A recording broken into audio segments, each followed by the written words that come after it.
કોરી ઉદ્યોગમાં કે રેડ પાડીશું, રેતી ઉદ્યોગ સાથે જોડાયેલા ત્યાં અમે રેડ પાડીશું, જનતા રેડ કરીશું. આનો મતલબ શું ભાઈ? આનો મતલબ શું?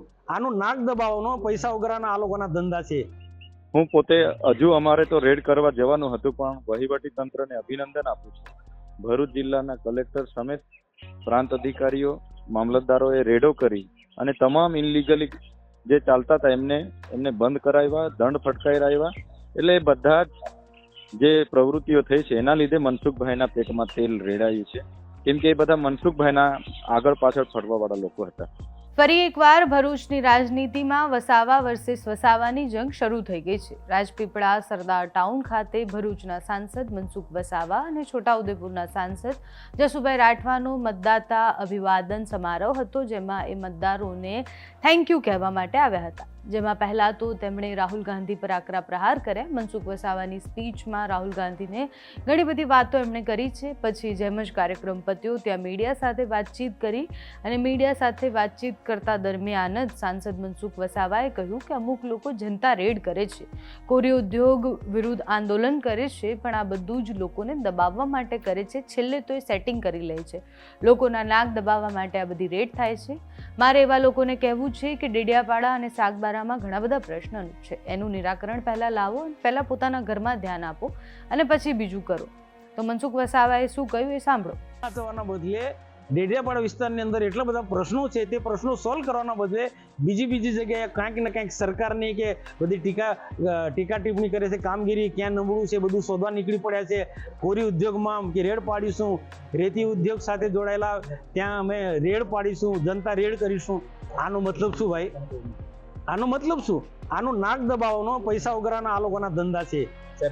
પ્રદેશ સરકારની જે મિટિંગ હતી, કુબેર ડિંડોરની હાજરીમાં મેં કીધું ને ટ્રાઇબલ યુનિવર્સિટી જે પ્રકારેનું જે ઉદ્દેશ્ય છે તે પ્રકારે ચાલ્યું છે એ પણ વાત કરી. અમે સરકારના જે મુદ્દા જે છે સરકારમાં યોગ્ય જગ્યાએ રજૂઆત કરી છે. એટલે આ લોકો જે શોબાજી કરે છે એમને પણ મારી નમ્ર વિનંતી, પ્રશ્નો છે ભાઈ, પણ પ્રશ્નો યોગ્ય જગ્યાએ રજૂઆત કરો. શોબાજી કે જનતા રેડ કરવાથી કોઈ મતલબ નથી.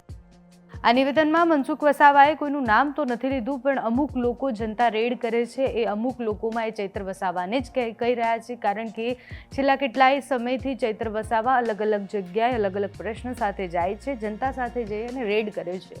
મનસુખ વસાવાના આ નિવેદન મુદ્દે અમે ચૈત્ર વસાવાને ફોન કરી અને એમની પ્રતિક્રિયા જાણવાની કોશિશ કરી, તો ચૈત્ર વસાવાએ શું જવાબ આપ્યો છે તે પણ સાંભળો.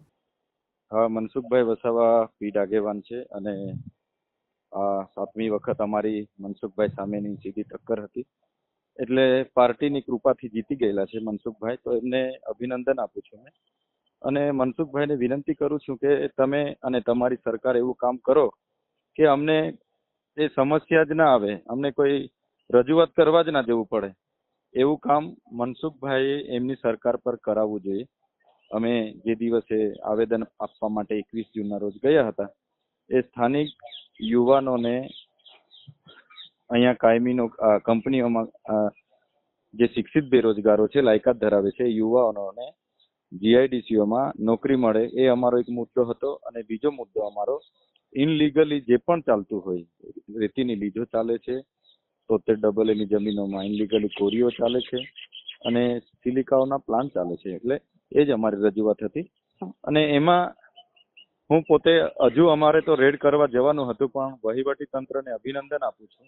ભરૂચ જિલ્લાના કલેક્ટર સમેત પ્રાંત અધિકારીઓ, મામલતદારોએ રેડો કરી અને તમામ ઇનલીગલી જે ચાલતા હતા એમને બંધ કરાવ્યા, દંડ ફટકારાવ્યા.